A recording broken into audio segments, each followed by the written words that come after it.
Almost within sight of today's stage finish, disaster for rally leader Nasser Al-Attiyah.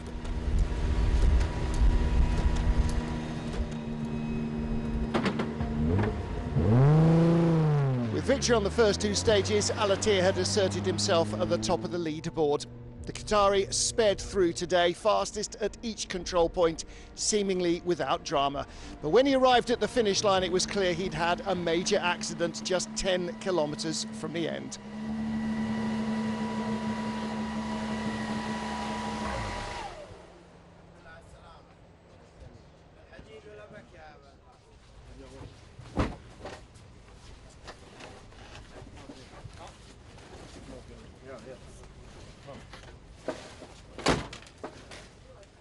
The team's only worry was that Nasser and co-driver Mathieu Baumel were okay.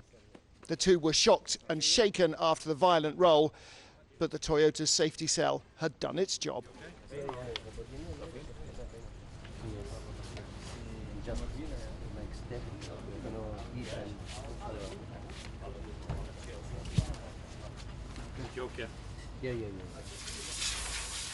Their rally is over though, and the team will have to work hard to be ready for the next event, Mexico's Sonora Rally at the end of April.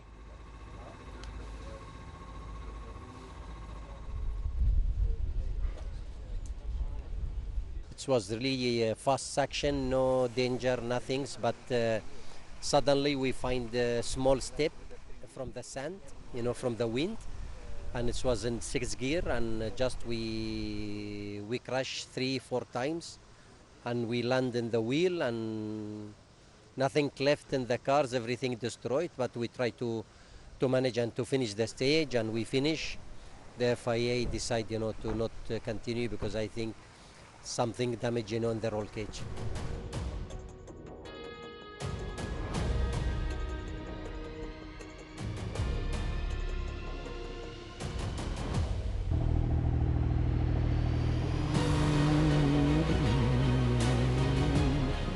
Sebastian Loeb's chances of victory evaporated along with his BRX Hunter's coolant 30 kilometres into stage one.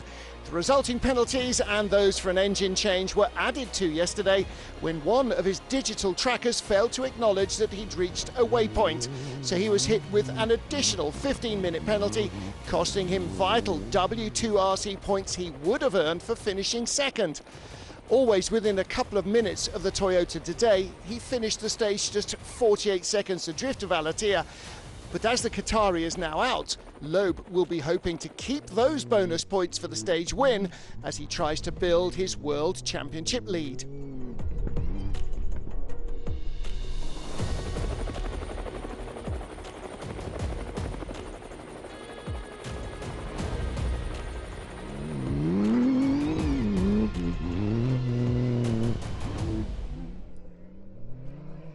Day two dealt a body blow to Henk Lettigen's chances of a podium finish.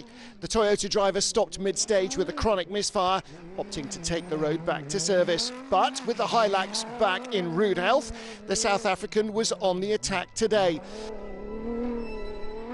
Unable to match the pace of the two leaders, he was enjoying a tight battle for third fastest with fellow Toyota driver Yazid Al-Raji, where the gap was rarely more than a minute and often much less. Today it was really windy, so I think the dunes are moving a lot and the sand is really, really soft. I mean, in some places it's not sand anymore, it's like powder. It's almost like cement powder sort of thing. It's super soft and very, very tricky, difficult to judge, and especially today being cloudy.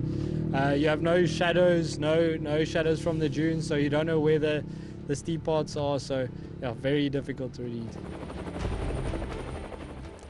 After Loeb's problems, Overdrive Racing's Yazid Al-Raji found himself unexpectedly in second at the end of day one, which he consolidated yesterday. But it's not just the problems of others that have put the Saudi on the podium. He's had the pace to challenge from the start. He gradually extended his advantage over closest rival Martin Prokop today and now finds himself leading.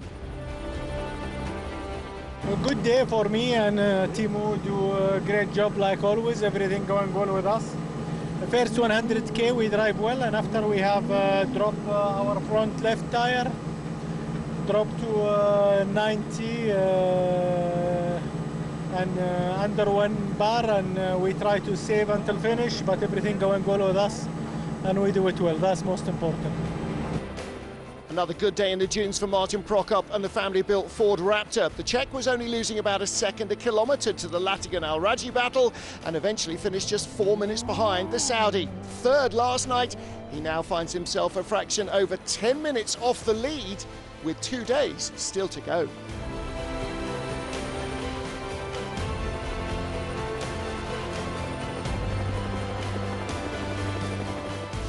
It's all change again in T1 with the big names hitting problems. It's time for others to shine. 2 days remain for someone to snatch an unlikely victory.